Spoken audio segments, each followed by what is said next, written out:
Mungkin kita pernah atau bahkan sedang mengalami masalah yang kok kayaknya bertubi-tubi banget ya.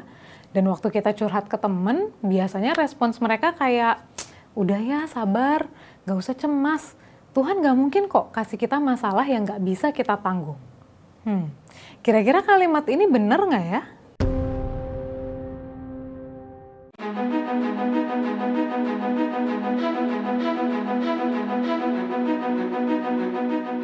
Sebenarnya ada dua masalah nih dari kalimat tersebut. Yang pertama, istilah kita tanggung. Di dalam menghadapi masalah, kita pikir kita dengan kekuatan kita sendiri mampu menghadapi dan menangani masalah tersebut.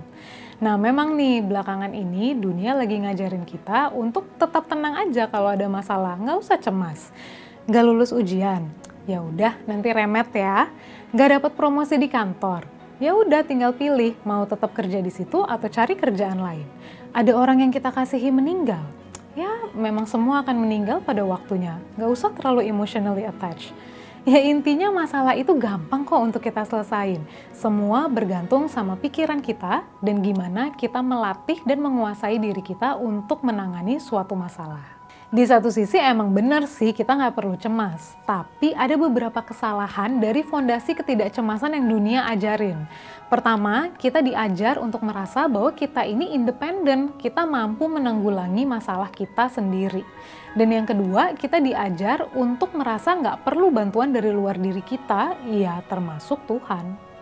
Masalah kedua, istilah Alkitab bilang. Nah, biasanya kan ayat Alkitab yang dikutip tuh 1 Korintus 10 ayat 13 yang berbunyi, "Ia tidak akan membiarkan kamu dicobai melampaui kekuatanmu."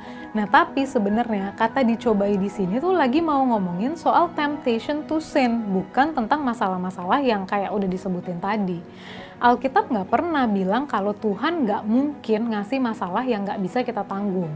Justru Alkitab banyak menceritakan kisah-kisah tentang masalah yang kok kayaknya too much banget untuk dihandle oleh satu orang. Ya misalnya aja si Ayub kali ya, dia harus kehilangan kekayaannya, semua anak-anaknya, kesehatannya, sampai bininya pun ninggalin dia. Tuhan justru akan kasih kita mountain yang too big to climb supaya kita belajar mengandalkan Dia, berharap kepadanya dan memohon anugerahnya. Tuhan akan membiarkan kita gagal supaya kita belajar berharap kepadanya. Dan Tuhan akan tunjukin betapa lemahnya kita supaya kita bisa melihat anugerahnya bekerja di dalam hidup kita. Jadi, walaupun Tuhan kasih masalah ke kita, Dia bukanlah Tuhan yang jahat. Dia menjanjikan jalan keluar, dan jalan keluar ini terdiri dari kedaulatan Allah dan tanggung jawab manusia. Misalnya gini, pas kita lagi kuliah nih ya, kok kayaknya kita nggak ngerti-ngerti nih ya sama pelajaran ini. Nah, solusinya kan bukan kita berhenti belajar dong, kita justru harus belajar terus-menerus sampai akhirnya kita klik dan ngerti. Nah, tapi kita harus ingat, waktu kita klik itu, waktu kita ngerti, itu ya karena anugerah Tuhan. Anugerah Tuhan yang ngalir ke kita melalui pembelajaran kita yang terus-menerus. Jadi kesimpulannya, kita memang gak usah cemas kalau ada masalah, kita harus tetap tenang. Tapi ketenangan kita bukan karena kita sudah melatih diri dengan pikiran dan mengandalkan diri sendiri. Kita tetap tenang dan tidak cemas ketika masalah datang karena kita percaya kepada Sang Juru Selamat yang kuat dan baik yang akan menghujani kita dengan anugerahnya yang berlimpah. Karena ya sesungguhnya kita hanyalah manusia yang fundamentally weak and unable.